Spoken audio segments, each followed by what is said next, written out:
250 million people can never be beaten. कोई हिंदू आ जाए, मोदी आ जाए, मैं कहता हूं चंगेज खान आ जाए, 250 million people believing in the ideology of Pakistan, believing in the idea of Pakistan, believing in Islam, कभी नहीं हरा सकता, उनको कोई नहीं हरा सकता।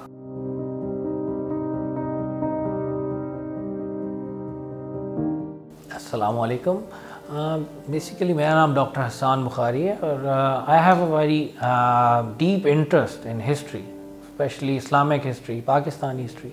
और पाकिस्तानी हिस्ट्री में जिस टॉपिक पर शायद सबसे ज़्यादा जिस पर मैंने रिसर्च किया, इस पर मेरी बुक भी इंशाल्लाह अभी पब्लिश हो रही है, फोक्स इन द रोड के नाम से। वो 1971 की ट्रेजेडी है।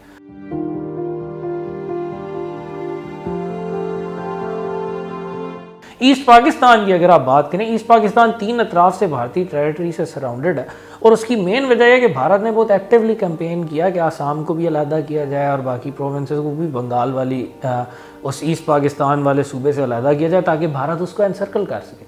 तो ईस्ट पाकिस्तान था या वेस्ट पाकिस्तान था, भारत तो पहले दिन से इस मुल्क की शिकस्त तो रेख पर कमर बस्ता था। तो ईस्ट पाकिस्तान में जब एहसास महरूमी बढ़ा तो वहाँ पर भारत को मौका मिल गया। दूसरा, वहाँ पर एक हिंदू फैक्टर ज़्यादा था और जो ईस्ट पाकिस्तानी हिंदू थे, दे वर अभी भी Bangladeshi Hindu, they are still very much link to their counterparts on the Indian side. तो वो एक ह्यूमन लिंक भी इस्टेब्लिश हुआ।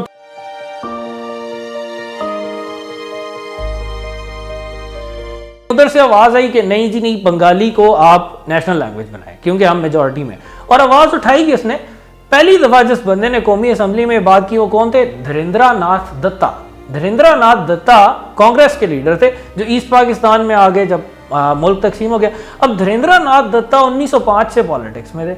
एज अ यंग मैन उन्होंने पार्टीशन ऑफ बंगाल के खिलाफ पूरी एक तखरीबकारी वाली मुहिम में भी हिस्सा लिया था जिसमें उनका पॉइंट था कि मुसलमानों को अलहदा सूबा ना मिले। फिर उसके बाद जब पाकिस्तान बनना था, इन सारों ने पाकिस्तान बनने के खिलाफ वोट किया, लेकिन जब ये पाकिस्तान में आ गए तो अचानक उनको लैंग्वेज का इशू सामने आ गया। पहले तो एक बंदा कहता था पाकिस्तान बनना ही नहीं चाहिए। मेरा एक सवाल है, किसी बंगाली कांग्रेसी हिंदू ने इंडिया में ये नहीं कहा कि हिंदी क्यों उनकी मेन लैंग्वेज हो, और किसी ने ये डिमांड ही नहीं की कि बंगाली को इंडिया में इवन स्पेशल स्टेटस दिया जाए। इधर आते ही धीरेन्द्र नाथ दत्ता साहब फरमाते हैं कि पाकिस्तान की नेशनल लैंग्वेज बंगाली होनी चाहिए।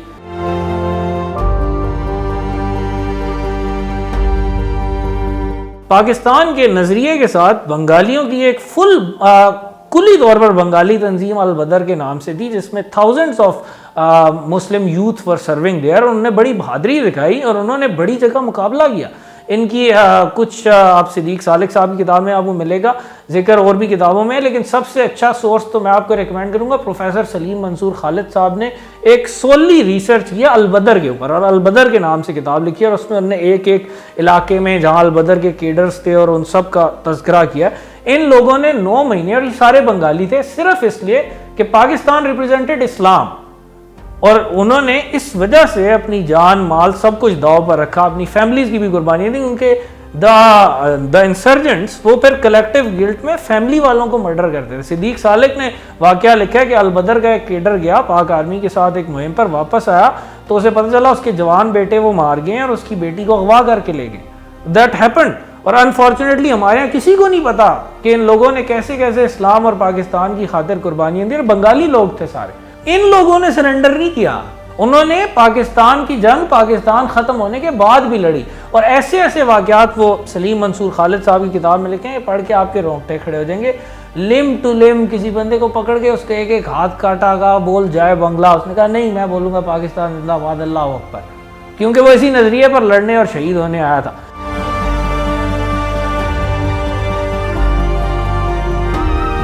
इंडिया का तो मकसद ही एक है कि मुसलमानों की आपस में सर फटोल कराई जाए, क्योंकि वो मुसलमानों को इस खत्ते में तबाह करना चाहते हैं, चाहे वो इंडिया के अंदर हो जो कि आप देख रहे हैं आज, चाहे वो पाकिस्तान में हो, चाहे वो बांग्लादेश में।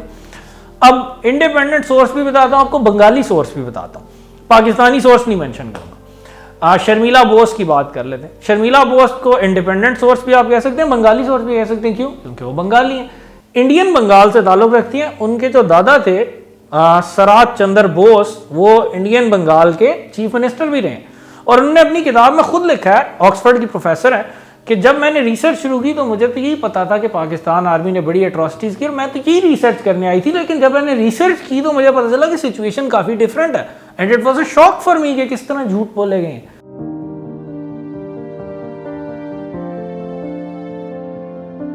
शेख मुजीब ने जो पहली तकरीर जिसमें 3 मिलियन का लफ्ज़ है, वो तकरीर मैंने अवामी लीग की वेबसाइट पे देखी पहले और सुनी भी।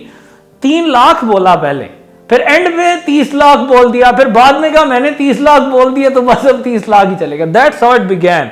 और एक रशियन करस्पॉन्डेंट ने एक बंगाली जर्नलिस्ट के साथ मिलकर यह हवाई छोड़ी थी 3 मिलियन वाली दिसंबर के एंड पे। तो बगैर किसी रिसर्च के इस फिगर को सिर्फ इसलिए प्रोपिगेट किया जाता है ताकि नफरत फैलाई जाए।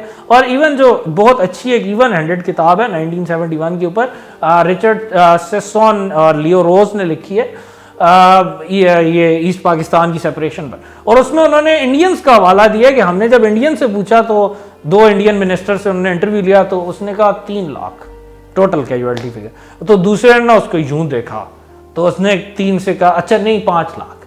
तो मतलब इस तरह की फिगर फैलाएगी।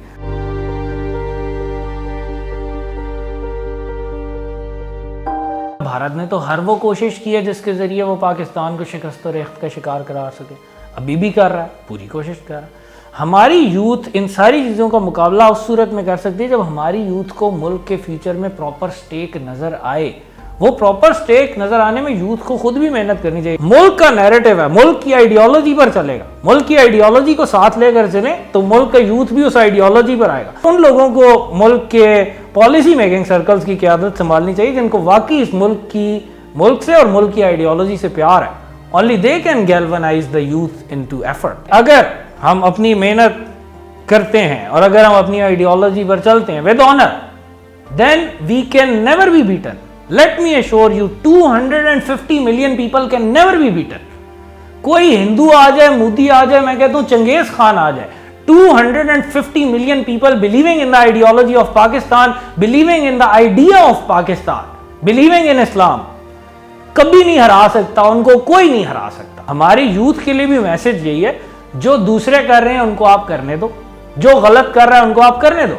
अब अपने अंदर झांको। कायदे आज़म ने कहा था if you do not have the power create that power with in yourself. इस तरह बातें करने से कुछ नहीं होता।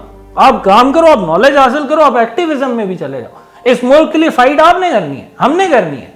तो हम इस मुल्क के लिए जब फाइट करेंगे, अगर हम जिंदा रहेंगे तो गाजी होंगे, मरेंगे तो शहीद होंगे, चाहे हम किसी भी महाज पे हों, चाहे हम सोशल मीडिया के महाज पे हों, चाहे हम तालीम के महाज पर हों, चाहे हम एक्चुअल बैटल फील्ड पर हों।